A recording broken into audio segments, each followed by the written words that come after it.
Hey everyone, welcome back to your favourite channel study with Prachi. और जैसा कि आपने थंबनेल पे देख ही लिया है कि आज के वीडियो में हम इन सभी टॉपिक को कवर करेंगे। 1947 से लेके 1960 तक ऐसी कौन सी इंपॉर्टेंट इंसिडेंट हुई है जो बार बार एग्जाम में रिपीटेडली पूछा जाता है, उन सभी टॉपिक को हम आज यहाँ कवर करेंगे। ये वीडियो आपके एग्जाम के लिए बहुत इंपॉर्टेंट होने वाला है, इसलिए बने रहिए इस वीडियो के एंड तक। तो सबसे पहला टॉपिक है हमारा 1947 में हुआ इंडिपेंडेंस ऑफ इंडिया। भारत को स्वतंत्रता मिली 15 अगस्त 1947 को। ये सिर्फ एक डेट नहीं थी, ये वो दिन था जब 200 साल की गुलामी के बाद हमारा देश आज़ाद हुआ था। 14 अगस्त 1947 की आधी रात को जब पूरा देश जाग रहा था, तब पंडित जवाहरलाल नेहरू ने कहा, at the stroke of the midnight hour When the world sleeps, India will awake to life and freedom। और जैसे ही घड़ी ने 12 बजाए, भारत आज़ाद हो चुका था। सुबह दिल्ली के लाल किले पर पहली बार भारतीय तिरंगा लहराया गया। जवाहरलाल नेहरू भारत के पहले प्रधानमंत्री बने और ब्रिटिश रूल ऑफिशियली खत्म हो गया।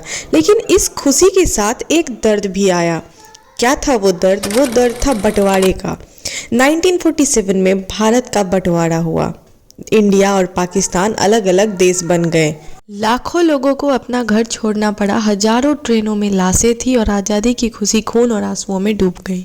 भले ही मुस्लिम लीग ने सेपरेट मुस्लिम नेशन की डिमांड की हो, लेकिन कांग्रेस का फोकस तो अभी भी यूनाइटेड इंडिया ही था। लेकिन 1946 के बाद कम्युनल टेंशन इतनी बढ़ गई कि गवर्नमेंट ने सोचा एक साथ रहना शायद अब पॉसिबल नहीं है, और सर रेडक्लिफ ने सिर्फ 5 हफ्तों में बाउंड्री ड्रॉ की। बाउंड्री भारत और पाकिस्तान के बीच ड्रॉ की गई थी, और इसीलिए भारत और पाकिस्तान के बीच जो बॉर्डर है उन्हें हम रेड क्लिफ लाइन भी कहते हैं। बंटवारे के अनाउंसमेंट के बाद पंजाब, बंगाल, दिल्ली, लाहौर, अमृतसर सब जगह आग लग चुकी थी। हिंदू, मुस्लिम, सिख जो कल तक पड़ोसी थे वो आज दुश्मन बन चुके थे। घर जलाए गए, मंदिर, मस्जिद, गुरुद्वारे तोड़ दिए गए, और इन सब में जो सबसे ज़्यादा पीड़ित हुए वो थे औरत और बच्चे। एस्टिमेट्स के मुताबिक 10 से 15 लाख लोग इस वायलेंस में, माइग्रेशन में मारे गए। पार्टीशन सिर्फ लैंड का नहीं, लोगों का भी था। लगभग 1.4 करोड़ लोगों ने अपने घर को छोड़ दिया।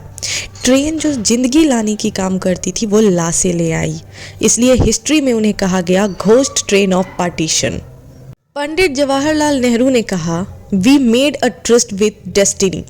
इसका मतलब था कि भारत ने अपनी किस्मत से एक वादा किया था और अब उसे पूरा करने का वक्त आ गया है। नेहरू जी ने कहा, आज़ादी सिर्फ शुरुआत है, गरीबी, इनइक्वालिटी और इग्नोरेंस अभी ख़त्म करनी बाकी है। नेशन बिल्डिंग बनाना अब उनकी जिम्मेदारी है। जब बाहर खून बह रहा था, अंदर एक नए भारत का सपना देखा जा रहा था। इन सभी हादसों के बीच 1948 में एक बहुत बड़ा हादसा होता है। 30 जनवरी 1948 शाम के लगभग 5:17 पे न्यू दिल्ली के बिरला हाउस में गांधी जी प्रार्थना सभा के लिए जा रहे थे। नाथूराम गॉडसे नाम के एक व्यक्ति ने गांधी जी के बिल्कुल पास आकर 3 गोलियां चला दी। गांधी जी वहीं गिर पड़े। जैसे ही ये खबर फैली, पूरा देश सन्न रह गया। रेडियो पर अनाउंस हुआ, the light has gone out of our lives. जो व्यक्ति अहिंसा का प्रतीक था वह हिंसा का शिकार बन चुका था। गांधी जी के मृत्यु ने सिर्फ एक व्यक्ति को नहीं, एक मॉरल कंपास को खामोश कर दिया, क्योंकि जब भारत अभी खुद को समेटने की कोशिश कर रहा था, उसी वक्त देश ने अपना सबसे बड़ा मार्गदर्शक को खो दिया। गांधी जी के दुख से लोग अभी तक उभरे भी नहीं थे कि एक और संकट सामने आ चुका था। ये संकट था जम्मू एंड कश्मीर का। पार्टीशन के बाद इंडिया के कुछ प्रिंसली स्टेट थे जिन्हें छूट दी गई थी कि वो इंडिया या पाकिस्तान में से किसी एक के साथ मिलकर रह सकते हैं। लेकिन जम्मू और कश्मीर एक ऐसा राज्य था जहां राजा हिंदू थे, महाराजा हरि सिंह, लेकिन आबादी ज़्यादातर मुस्लिम थी। महाराजा हरि सिंह शुरू में किसी के साथ मिलना नहीं चाहते थे। अक्टूबर 1947 में पाकिस्तान के नॉर्थ वेस्ट फ्रंटियर प्रोविंस में ट्राइबल लश्कर कश्मीर में घुस आए। उन्हें पाकिस्तान का इनडायरेक्ट सपोर्ट मिला, गांव जलाए गए, लूटपाट हुई, लोगों में डर फैल गया। महाराजा हरि सिंह के पास अब कोई ऑप्शन नहीं बचा था। 22 अक्टूबर 1947 के बाद महाराजा हरि सिंह ने इंडिया से मदद मांगी और इस मदद के बदले उन्होंने इंस्ट्रूमेंट ऑफ एक्सेशन पर साइन किया, जिससे जम्मू और कश्मीर ऑफिशियली इंडिया का हिस्सा बन गया। इसके तुरंत बाद इंडियन आर्मी को कश्मीर भेजा गया। इस तरह से इंडिया और पाकिस्तान के बीच पहला युद्ध शुरू हुआ। ये कोई डिक्लेयर वॉर नहीं था, लेकिन ग्राउंड लेवल पर भयंकर लड़ाई हो रही थी।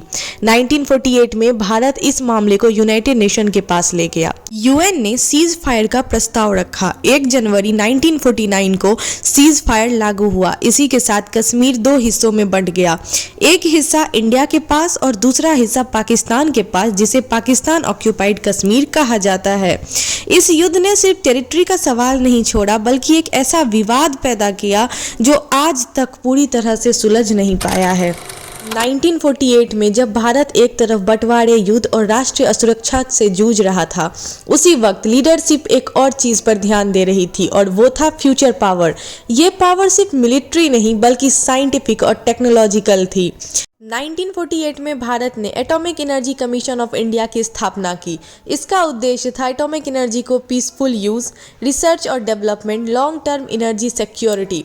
और इस कमीशन के पहले चेयरमैन बने होमी जहांगीर भाभा। इस दौर में एटॉमिक एनर्जी दुनिया का सबसे एडवांस साइंटिफिक फील्ड माना जाता था। 1945 में हिरोशिमा और नागासाकी के बाद पूरी दुनिया को समझ आ चुका था कि एटॉमिक पावर कितनी ताकतवर हो सकती है। इसलिए भारत ने फैसला लिया कि वो इस पावर का इस्तेमाल डेवलपमेंट और पीस के लिए करेगी, ना कि विनाश के लिए। ये डिसीजन दिखाता है कि जब देश पॉलिटिकल इंस्टेबिलिटी से गुजर रहा था, तब भी फ्यूचर प्लानिंग रुकी नहीं थी।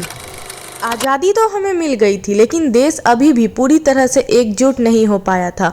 ब्रिटिश रूल के बाद कई प्रिंसली स्टेट का भविष्य अभी तय होना बाकी था और उनमें से सबसे बड़ा और सबसे संवेदनशील मामला था हैदराबाद का।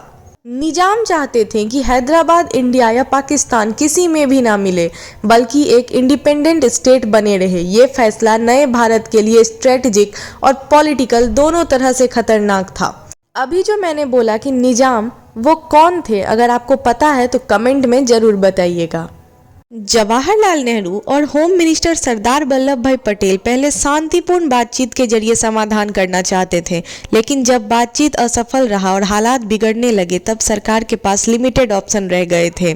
सितंबर 1948 में भारत ने एक मिलिट्री एक्शन लॉन्च किया जिसका नाम था ऑपरेशन पोलो। इसे पुलिस एक्शन भी कहा गया। इससे फुल स्केल वॉर तो नहीं माना जाएगा, लेकिन सिर्फ 5 दिन के अंदर इंडियन आर्मी ने हैदराबाद पर नियंत्रण हासिल कर लिया। 17 सितंबर 1948 को निजाम ने सरेंडर कर दिया और हैदराबाद ऑफिशियली इंडियन यूनियन का हिस्सा बन गया। 1949 तक भारत अपनी पॉलिटिकल यूनिटी को काफ़ी हद तक मजबूत कर चुका था। अब अगला फोकस था इकोनॉमिक कंट्रोल और फाइनेंशियल स्टेबिलिटी। एक नए देश के लिए अपनी करेंसी, बैंकिंग और मॉनेटरी पॉलिसी पर पूरा नियंत्रण होना बहुत जरूरी था। वैसे तो रिजर्व बैंक ऑफ इंडिया की स्थापना पहले ही 1935 में हो चुकी थी, लेकिन आज़ादी से पहले तक आरबीआई एक प्राइवेट शेयर होल्डर के कंट्रोल में थी, जहां ब्रिटिश इन्फ्लुएंस भी मौजूद था। आज़ादी के बाद ये स्ट्रक्चर नए भारत के गोल के मेल नहीं खाता था। इसलिए 1 जनवरी 1949 को रिजर्व बैंक ऑफ इंडिया को ऑफिशियली नेशनलाइज कर दिया गया। इसके बाद आरबीआई पूरी तरह से गवर्नमेंट ऑफ इंडिया के कंट्रोल में आ गई।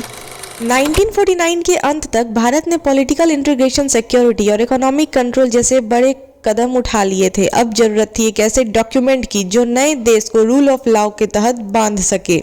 इंडियन कॉन्स्टिट्यूशन का ड्राफ्ट कॉन्स्टिट्यूएंट असेंबली ने तैयार किया। इस असेंबली की पहली मीटिंग 9 दिसंबर 1946 को हुई थी और लगभग 2 साल 11 महीने तक डिटेल डिस्कशन, डिबेट्स और अमेंडमेंट्स हुए। कॉन्स्टिट्यूशन को लिखने का जिम्मा था ड्राफ्टिंग कमेटी के पास, जिनके चेयरमैन थे डॉक्टर BR अम्बेडकर। उन्हीं की लीडरशिप में एक ऐसा संविधान तैयार हुआ जो डेमोक्रेसी, इक्वलिटी और जस्टिस पर आधारित था। 26 नवंबर 1949 को इंडियन संविधान को फॉर्मली अडॉप्ट कर लिया गया। इस दिन कॉन्स्टिट्यूएंट असेंबली ने फाइनल डॉक्यूमेंट पर अपनी मोहर लगा दी। 26 नवंबर 1949 को संविधान एडॉप्ट तो हो चुका था, लेकिन उसे पूरी तरह से लागू करने के लिए एक सिंबॉलिक और कॉन्स्टिट्यूशनल डेट चुनी गई। ये डेट थी 26 जनवरी। लेकिन आखिर 26 जनवरी ही क्यों? इसके पीछे एक कहानी है। 26 जनवरी 1930 को इंडियन नेशनल कांग्रेस ने पूर्ण स्वराज की घोषणा की थी। इसलिए कॉन्स्टिट्यूशन को इसी दिन लागू करना आज़ादी के संघर्ष को एक संवैधानिक रूप देना था। 26 जनवरी 1950 को इंडियन कॉन्स्टिट्यूशन पूरी तरह से इम्प्लीमेंट हो गया। इसी दिन भारत ऑफिशियली एक रिपब्लिक देश बना। ब्रिटिश क्राउन से जुड़ी आखिरी संविधान कड़ी भी टूट गई। आज़ादी के बाद तक भारत का head of state governor general होता था, लेकिन 26 जनवरी 1950 के बाद ये पोस्ट खत्म कर दी गई। भारत को अपना पहला प्रेसिडेंट मिला और वो थे डॉक्टर राजेंद्र प्रसाद। 1950 में भारत रिपब्लिक बन चुका था, लेकिन अब सवाल था कि आज़ादी के बाद देश के विकास किस दिशा में होगा। सिर्फ पॉलिटिकल डेमोक्रेसी काफ़ी नहीं थी, इकोनॉमिक प्लानिंग भी बहुत ज़रूरी थी। इसलिए जवाहरलाल नेहरू का मानना था कि न्यूली इंडिपेंडेंट देश को मार्केट के भरोसे छोड़ देना रिस्क भरा हो सकता है। इसलिए उन्होंने प्लान्ड इकोनॉमी का मॉडल चुना और इस सोच के तहत 1950 में प्लानिंग कमीशन की स्थापना की गई। ये एक एक्स्ट्रा कॉन्स्टिट्यूशनल बॉडी थी जिसे गवर्नमेंट ने एग्जीक्यूटिव ऑर्डर के थ्रू बनाया था और इसके पहले चेयरमैन पंडित जवाहरलाल नेहरू खुद थे। 1950 में संविधान लागू होने के बाद भारत एक रिपब्लिक तो बन चुका था, लेकिन डेमोक्रेसी को जमीन पर उतरना अभी बाकी था। अगला सबसे बड़ा टेस्ट था लोगों को अपना शासक खुद चुनने देने का अधिकार। ब्रिटिश रूल के दौरान वोट करने का हक सिर्फ लिमिटेड लोगों के पास होता था, लेकिन नए संविधान ने यूनिवर्सल एडल्ट फ्रेंचाइजी को लाके दिया। इसका मतलब क्या था? 21 साल या उससे ज़्यादा उम्र का हर भारतीय नागरिक वोट दे सकता था। और आपको पता है, ये उस समय दुनिया के लिए एक बहुत बड़ा और बोल्ड एक्सपेरिमेंट था। इंडिया का पहला जनरल इलेक्शन एक ही दिन में नहीं हुआ। वोटिंग अक्टूबर 1951 से लेकर फरवरी 1952 के बीच अलग अलग फेज में हुई थी। इलेक्शन के साथ डेमोक्रेसी सिर्फ संविधान के कागजों में नहीं बल्कि गांव, कस्बे और शहरों तक पहुंच चुकी थी। भारत ने दुनिया को दिखाया कि एक गरीब, डाइवर्स और नया देश भी लोकतंत्र को कामयाब बना सकता है। 1951 में भारत सिर्फ अपनी डेमोक्रेसी को ही मजबूत नहीं कर रहा था, बल्कि ये भी समझ चुका था कि नेशन बिल्डिंग का असली आधार एजुकेशन और टेक्नोलॉजी है। पॉलिटिकल फ्रीडम के बाद अब फोकस था स्किल्ड मैन पावर और साइंटिफिक लीडरशिप पर। जवाहरलाल नेहरू का मानना था कि मॉडर्न इंडिया को वर्ल्ड क्लास इंजीनियर्स और साइंटिस्ट चाहिए। इसी सोच से हाई लेवल टेक्निकल इंस्टीट्यूशन बनाने का आइडिया आया जो ग्लोबल स्टैंडर्ड पर काम कर सके। 1951 में भारत का पहला IIT खड़गपुर में स्थापित किया गया। इससे पहले यह जगह हिजली डिटेंशन कैंप के नाम से जानी जाती थी, जहां फ्रीडम फाइटर्स को बंदी बनाया जाता था। उसी स्थल पर अब फ्यूचर इंजीनियर्स तैयार किए जा रहे थे और ये एक सिंबॉलिक ट्रांसफॉर्मेशन था। आपको याद रखना है कि IIT खड़गपुर को इंस्टीट्यूट ऑफ नेशनल इम्पोर्टेंस का दर्जा दिया गया है। आचार्य विनोबा भावे, जो महात्मा गांधी के निकट सहयोगी थे और अहिंसा में गहरा विश्वास रखते थे, उनका मानना था कि सामाजिक बदलाव कानून से कम और नैतिक परिवर्तन से ज़्यादा आता है। भूदान मूवमेंट की शुरुआत 1951 में तेलंगाना से हुई थी। यहाँ विनोबा भावे ने भूमिहीन किसानों की बात सुनी। उन्होंने जमींदारों से अपील की कि वो अपनी जमीन का एक हिस्सा अपनी स्वेच्छा से दान कर दे। विनोबा भावे का कहना था कि जमीन किसी एक व्यक्ति की नहीं बल्कि समाज की विरासत है, इसलिए जमीन को दान के रूप में बांटना एक नैतिक जिम्मेदारी है। इसी सोच से नाम पड़ा भूदान यानी लैंड डोनेशन। धीरे धीरे ये आंदोलन देश के कई राज्यों में फैला। हजारों जमींदारों ने अपनी भूमि का हिस्सा दान किया। इससे भूमिहीन किसानों को जमीन मिली, सामाजिक असमानता पर चर्चा शुरू हुई और नॉन वायलेंट रिफॉर्म का मॉडल सामने आया।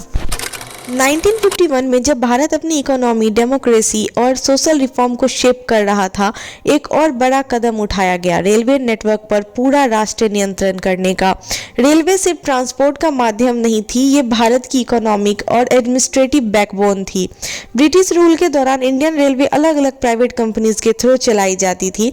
इनका प्राइमरी गोल था रॉ मटेरियल को पोर्ट्स तक पहुंचाना, ब्रिटिश कमर्शियल इंटरेस्ट को सर्व करना। लेकिन आज़ादी के बाद यह फ्रेगमेंटेड और प्रॉफिट प्रॉफिट ओरिएंटेड स्ट्रक्चर नए भारत के ऑब्जेक्टिव से मैच नहीं करता था। इसलिए 1951 में रेलवे कंपनी को धीरे धीरे गवर्नमेंट ऑफ इंडिया के अंदर लाया गया और 14 अप्रैल 1951 को इंडियन रेलवे को एक सिंगल नेशनल एंटिटी के रूप में रीऑर्गेनाइज किया गया। इसी के साथ मल्टीपल प्राइवेट रेल कंपनीज का अंत हुआ। रेलवे एक यूनिफाइड पब्लिक सर्विस बन गई। 1950 के दौर में जब भारत अपनी एडमिनिस्ट्रेटिव और इकोनॉमिक इंस्टीट्यूशंस को कंसोलिडेट कर रहा था, तब एक नया सवाल या बोलिए कि एक नया चैलेंज भारत के लिए उभर के आया और वो ये था कि स्टेट्स को किस आधार पर ऑर्गेनाइज किया जाए। ये सवाल सिर्फ गवर्नेंस का नहीं बल्कि पहचान और भाषा का भी था। ब्रिटिश इंडिया के दौरान स्टेट ज़्यादातर एडमिनिस्ट्रेटिव कन्वीनियंस के हिसाब से बने थे। आज़ादी के बाद लोग अपनी भाषा और सांस्कृतिक पहचान के आधार पर अलग राज्य की मांग करने लगे।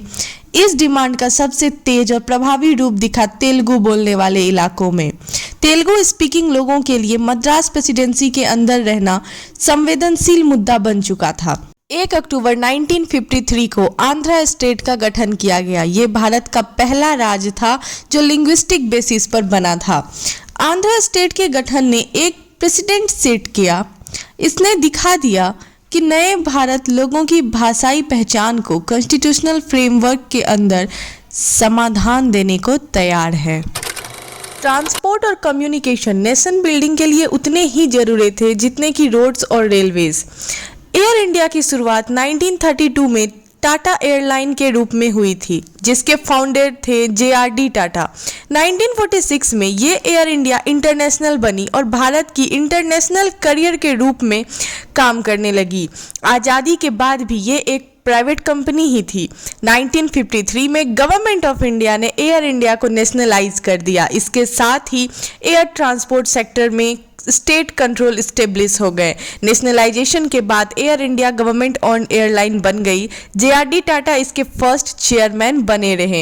एयर इंडिया सिर्फ एक एयरलाइन नहीं थी, ये भारत का ग्लोबल फेस बन रहा था।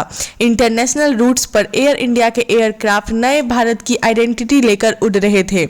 ये डिसीजन दिखाता है कि गवर्नमेंट एविएशन को स्ट्रेटेजिक सेक्टर के रूप में देख रही थी। रेलवेज, बैंकिंग और प्लानिंग के बाद एविएशन का नेशनलाइजेशन ये बताता है कि 1950 का भारत की इंफ्रास्ट्रक्चर को पब्लिक सेक्टर के थ्रू कंट्रोल करना चाहता था। अब भारत का फोकस बढ़ रहा था फॉरेन पॉलिसी पर। कोल्ड वॉर का दौर चल रहा था। इस समय दुनिया 2 ब्लॉक्स में बटी हुई थी, एक तरफ USA और दूसरी तरफ सोवियत यूनियन। भारत ने फैसला किया कि वो किसी एक ब्लॉक का हिस्सा नहीं बनेगा बल्कि इंडिपेंडेंट फॉरेन पॉलिसी अपनाएगा। 1954 में भारत और चाइना के बीच एक एग्रीमेंट साइन होता है। ये एग्रीमेंट था पंचशील एग्रीमेंट। ये समझौता तिब्बत रीजन से जुड़े व्यापार और संबंधों पर था। पंचशील का मतलब था 5 principle of peaceful coexistence.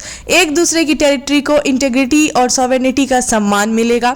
No aggression, एक दूसरे के इंटरनल अफेयर्स में हस्तक्षेप नहीं करेंगे। इक्वलिटी और म्यूचुअल बेनिफिट और 5वां था पीसफुल कोएग्जिस्टेंस। ये प्रिंसिपल जवाहरलाल नेहरू की फॉरेन पॉलिसी का मूल आधार बन गया। पंचशील के जरिए भारत ने अपने आप को सिर्फ एक रीजनल पावर नहीं बल्कि मोरल वॉइस के रूप में पेश किया। ये एग्रीमेंट बाद में आने वाली नॉन अलाइन्ड मूवमेंट की सोच का भी आधार बना।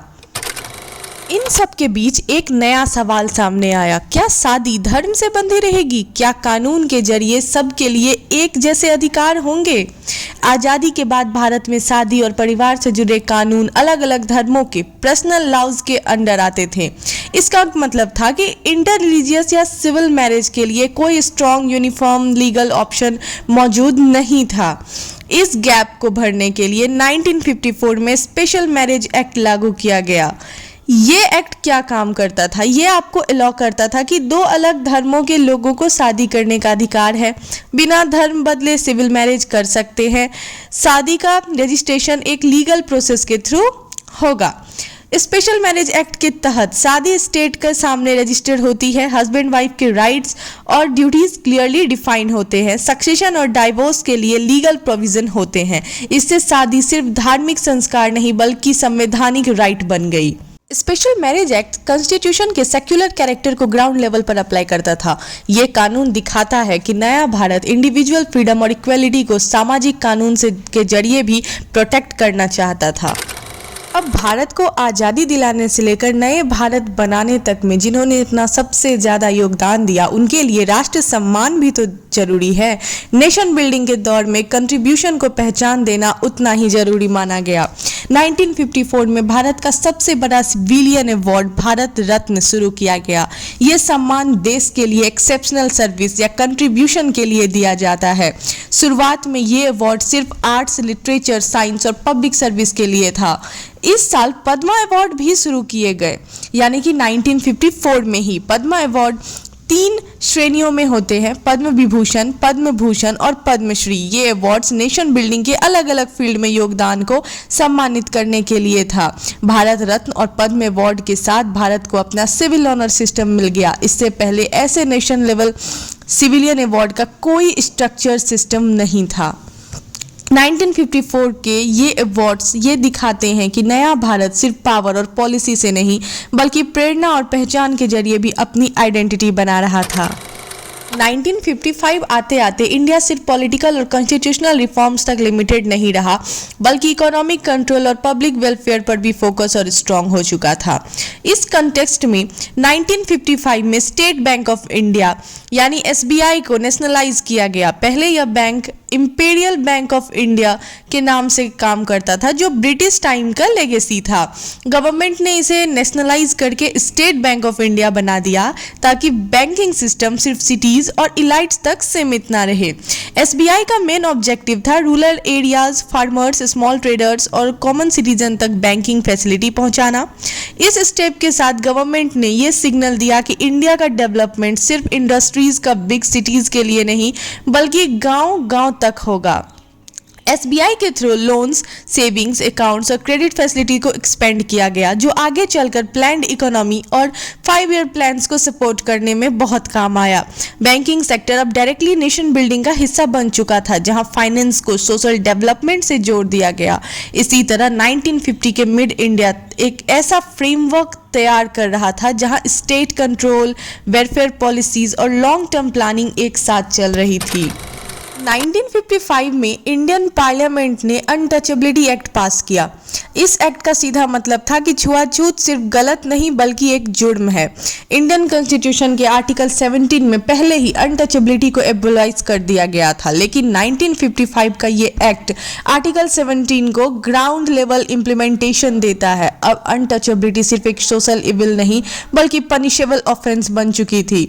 इस एक्ट के तहत मंदिर, वेल्स, स्कूल या पब्लिक प्लेस में एंट्री से आप किसी को नहीं रोक सकते, कास्ट के नाम पर डिस्क्रिमिनेशन नहीं कर सकते, सर्विसेज डेनी करना सब इलीगल डिक्लेयर किया गया।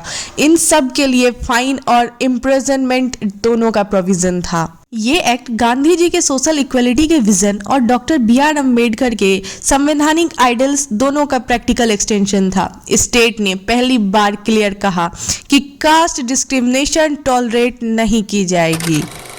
अनटचेबिलिटी एक्ट के बाद पार्लियामेंट ने 1956 में ही एक और एक्ट पास किया और वो था स्टेट रीऑर्गेनाइजेशन एक्ट। इस एक्ट ने इंडिया के स्टेट को लैंग्वेज के बेसिस पर रीऑर्गेनाइज कर दिया। आज़ादी के बाद काफ़ी टाइम तक स्टेट्स ब्रिटिश इरा बाउंड्रीज पर ही बने हुए थे, लेकिन लोगों की डिमांड थी कि जहां एक भाषा वहां एक प्रशासन।